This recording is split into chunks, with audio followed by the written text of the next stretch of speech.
નમસ્કાર વિદ્યાર્થીઓ, next topic number 10.2.2 ઊંડાઈ સાથે દબાણમાં થતો ફેરફાર. એટલે તરલ છે એ જ્યારે ગુરુત્વીય અસરોને ધ્યાનમાં લઈએ, આગળ આપણે વાત કરી હતી ગુરુત્વીય અસરોને અવગણીએ તો બધે દબાણ સરખું હોય, પણ એ આદર્શ સ્થિતિ થઈ. ગુરુત્વીય અસરોને ધ્યાનમાં લઈ તો ખરેખર દબાણ અચળ નથી થતું. કેટલું થાય છે એ આપણે જોવું છે. તો ફરી પાછું આવું છે કે આપણે પાત્ર લીધું અને પાત્રમાં એક નળાકાર આકાર લઈએ. પાત્રમાં લીધેલા આ નળાકાર આકાર માટે આપણે કોઈ પણ બે બિંદુ પસંદ કરીએ. ધારો કે બિંદુ તરીકે હું અહીંયા પસંદ કરું છું, એ 1 નંબરનું બિંદુ છે, અને અહીંયા 2 નંબરનું બિંદુ પસંદ કરું છું. અને આ જે પાત્ર લીધું છે અથવા ભાગ લીધું છે એનું કુલ દળ છે એ m, એના કદને v, આડછેદ જે છે આડો છેદ એ આડછેદનું ક્ષેત્રફળ a, અને એની ઊંચાઈ છે એને આપણે દર્શાવીએ h વડે. તો હવે ફ્રી બોડી ડાયાગ્રામ દોરીએ તો એના પર લાગતા બળોની ચર્ચા કરવી છે. કેટલા બળો લાગે? તો કે ઉપરથી ઉપરના ભાગનું તરલ એની પર નીચે બળ લગાડે. કેટલું બળ લગાડે? F1. નીચેના ભાગનું તરલ ઉપર બળ લગાડે. કેટલું? F2. અને પોતાના દળને કારણે એનું વજન બળ લાગે. કેટલું? નીચે. તો કે W = mg. હવે જો આવી સ્થિતિમાં આ પાત્ર એમાં સ્થિર છે, પાત્ર છે અથવા તો પદાર્થ છે એ સંતુલનમાં હોય, તો બળની સ્થિતિઓ શું છે? તો કે નીચે બે બળો જાય છે, F1 અને W, અને ઉપર F2 જાય છે. તો આનો અર્થ એવો થાય કે F2 = F1 + W, અર્થાત F2 - F1 = W. F2 બળ કોણ લગાડે છે? તરલ. તો કે તરલ દ્વારા બળ લાગતું હોય તો આપણે એના માટે એવું વાપરી શકીએ કે તરલ દ્વારા લાગતું દબાણ = બળના છેદમાં ક્ષેત્રફળ. તો ક્ષેત્રફળને અહીં જવા દઈએ તો દબાણ ગુણ્યા ક્ષેત્રફળ એટલે શું બની જશે? બળ.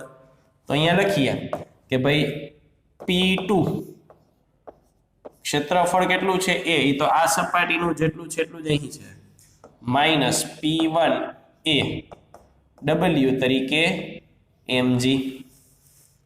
દળની વાત કરીએ તો અહીંયા આપણે દળ ઘનતા ભૌતિક રાશિ તરીકે ઘનતા, કારણ કે આપણે વાત કરીને કે દબાણ અને ઘનતાને જ ભૌતિક રાશિ તરીકે સૌથી વધારે વાપરવાની આવશે, એટલે એને કન્વર્ટ કરવું પડશે. કન્વર્ટ કરવામાં શું કરીશું? તો કે દળ = ઘનતા ગુણ્યા કદ. ઘનતા, કદ એટલે ક્ષેત્રફળ ગુણ્યા લંબાઈ. લંબાઈની બદલે ઊંચાઈ h. તો અહીંયા વાપરીએ ક્ષેત્રફળ કોમન P2 - P1 × a, અને m ની બદલે ρ a h × g. તો શું થશે બેયમાં? તો કે ક્ષેત્રફળ કોમન કેન્સલ. તો બાકી શું વધ્યું? તો કે બાકી વધ્યું P2 - P1 = ρ hg. P2 - P1 = ρ hg, અર્થાત જેટલો ભાગ છે આ પદાર્થનો, જેટલો ભાગ છે આ પદાર્થ વડે લાગતું દબાણ કેટલું? તો કે જો એની ઊંચાઈ h હોય ને તો ρ hg જેટલું દબાણ લગાડે. આટલા ભાગની ઊંચાઈ જો h હોય તો આટલા ભાગ વડે, એટલે કે h ઊંચાઈનું તરલ હોય તો એના વડે લાગતું દબાણ ρ hg થાય. હવે આને થોડું વિસ્તૃત સ્વરૂપમાં આપણે લઈ જઈએ. અહીંયા જે મેં નામ નિર્દેશન કર્યા છે ને એમાં નાનકડો ફેરફાર હું શું કરું છું? તો કે અહીંયા મેં 1 નંબરનું બિંદુ હતું ને, આ 1 નંબરનું બિંદુ અહીંથી કાઢીને અહીંયા લગાડી દઉં છું. અહીંયા શા માટે લગાડ્યું? તો કે અહીંયા તરલ પૂરું થઈ જાય છે, સામાન્ય વાતાવરણ છે. ઉપરના વિસ્તારમાં શું છે? તો કે સામાન્ય વાતાવરણ છે. સામાન્ય વાતાવરણ છે તો 1 પાસેના દબાણ તરીકે મારે વાતાવરણનું દબાણ P1 = શું લેવાનું થાય? Pa. અને આ 2 બિંદુ એમને રાખું છું. ત્યાં દબાણ કેટલું છે? તો કે P2. એની બદલે હું સંજ્ઞા માત્ર P લઈ લઉં છું. તો શું થાય? તો કે P2 ની બદલે P, P1 ની બદલે Pa = ρ hg. તો P = શું થાય? PA plus rho HG. આ બેયના પોતાના અર્થ છે. બેયના પોતાના અર્થ છે. શું અર્થ છે? તો કે ધ્યાનથી જુઓ ને તો આ શું થાય? P એટલે અહીંનું દબાણ માઇનસ P એટલે આપણું ફોર્મેટ શું છે? જે તે બિંદુનું દબાણ કોની સાપેક્ષે? વાતાવરણની સાપેક્ષે. એટલે આ જે છે એને આપણે સાપેક્ષ દબાણ કહેવાય. પછી બીજો શબ્દ આના માટે વપરાય છે એ છે ગેજ દબાણ. ગેજ દબાણ પણ કહેવાય.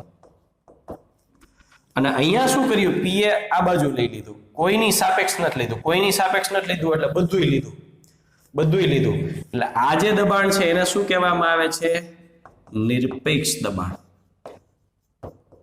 નિરપેક્ષ દબાણ એટલે કુલ દબાણ. સાપેક્ષ દબાણ એટલે કોઈ બે નિશ્ચિત બિંદુ વચ્ચેનું દબાણ. આનો અર્થ એવો થાય કે આને તમે અહીંયા લો અને અહીંયા આ વચ્ચેની ઊંચાઈ h હોય તો એ h ઊંચાઈના અનુરૂપ દબાણ તો એ ગેજ દબાણ થઈ જાય. કેટલું થાય? Rho HG. અને કુલ લો તો એને કહેવાય નિરપેક્ષ દબાણ. એટલે h ઊંચાઈનો જે સ્તંભ છે એટલો તરલનો સ્તંભ હોય તો એના વડે ઉદ્ભવતું દબાણ આ મુજબ થાય. જ્યાં રો ઘનતા કોની લેવાની? તો કે તમે જે તરલ ભરેલું છે એની. આની ઘનતા છે. આ ઘનતા કોની છે? તો કે આ તરલની ઘનતા છે. તમને એમ થાય તો આ તો આપણે એક આકાર લીધો હતો. એ આકાર એવો પસંદ કર્યો કે જેના આકાર માટે આપણને ગણતરી કરવી સહેલી રહે. આ જ ઘટના અને આ જ દબાણનો ઉપયોગ કરીને હજુ એક આપણે સંયુક્ત રીતે પાસ્કલના નિયમના ઉપયોગ દ્વારા આ બાબત જોવી છે. તો અહીંયા P = PA + રો HG આવ્યું. અથવા તો હું માત્ર ગેજ દબાણની વાત કરું તો ગેજ દબાણમાં ઘનતા તો જે તે દ્રવ્યનો ગુણધર્મ છે. ગુરુત્વ પ્રવેગી અચળાંક છે. માત્ર બદલાય એવી ભૌતિક રાશિ તરીકે શું આવ્યું? તો ગેજ દબાણમાં આધાર છે એ માત્ર h પર છે. h પર આધાર છે. કોના પર નથી? તો કે બાકીના કોઈ પર નથી. બાકીનું કોઈ એટલે કોણ આવે? તો કે આડછેદનું ક્ષેત્રફળ આવે, એના પર નથી. પછી આકાર, કયા આકારમાં ભરેલું છે એના પર પણ નથી. આડછેદનું ક્ષેત્રફળ, આકાર આ બે પરિબળ ઉપર આધાર રાખતું નથી. માત્ર ને માત્ર કોની ઉપર આધાર રાખે છે? ઊંચાઈ h ઉપર આધાર રાખે છે. આ ઘટના સંબંધિત નેક્સ્ટ આપણે એક ફિગર જોઈએ તો એક પાત્ર છે એના માટે આપણે આકૃતિ જોવી છે જેને આપણે દ્રવ સ્થિત વિરોધાભાસ હાઇડ્રોસ્ટેટિક પેરાડોક્સ કહેશું. આ એક પાત્ર છે. ધ્યાનથી જુઓ, આ સીધી ટ્યુબ છે, આ ત્રાસી ટ્યુબ છે, આ એનાથી ત્રાસી ટ્યુબ છે. દરેકના ત્રણેયના આકાર જુદા જુદા છે. હવે આની અંદર તરલ રેડવામાં આવે. આની અંદર તરલ છે એ રેડવામાં આવે છે. અહીંથી તરલ દાખલ કરવામાં આવે છે. ગમે તેવા આકારનો પદાર્થ હોય એમાં તમે તરલ દાખલ કરો એટલે અહીંયા બધે તરલ છે એ ગોઠવાશે. ધારો કે પાણી છે, બધે ગોઠવાશે. તમે પછી થોડીક વાર પછી તમે પાણી નાખવાનું બંધ કરી દો ને એટલે બધાયમાં તમે જોજો કેટલું પાણી છે તો કે બધાયમાં તમને આ મુજબ તરલ ગોઠવાયેલું હશે. અને કેવી રીતે છે તો કે બધાયમાં એક જ સરખી ઊંચાઈ છે.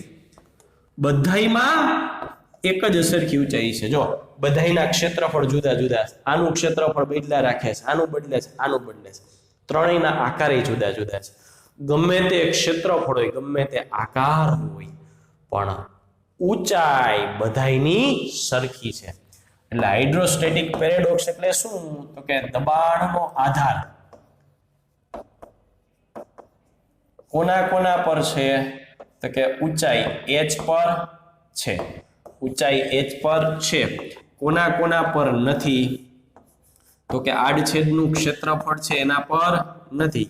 પછી પાત્રનો આકાર કેવો છે એ પાત્રનો આકાર કેવો છે એના પર નથી. દરેક પાત્ર ગમે તેવા આકારનું હશે, ગમે તેવું ક્ષેત્રફળ ધરાવતું હશે, પણ સંદર્ભ સપાટીથી હંમેશા ઊંચાઈ સરખી જ હશે. તમે ગમે તેટલા પાત્રો એકબીજાને જોડી દો, તમે પાણી ભલે એકમાં જ ભરો પણ દરેકમાં સરખી ઊંચાઈ સુધી જ રહેશે. આ ઘટનાને કહેવામાં આવે છે હાઇડ્રોસ્ટેટિક પેરાડોક્સ. Thank you.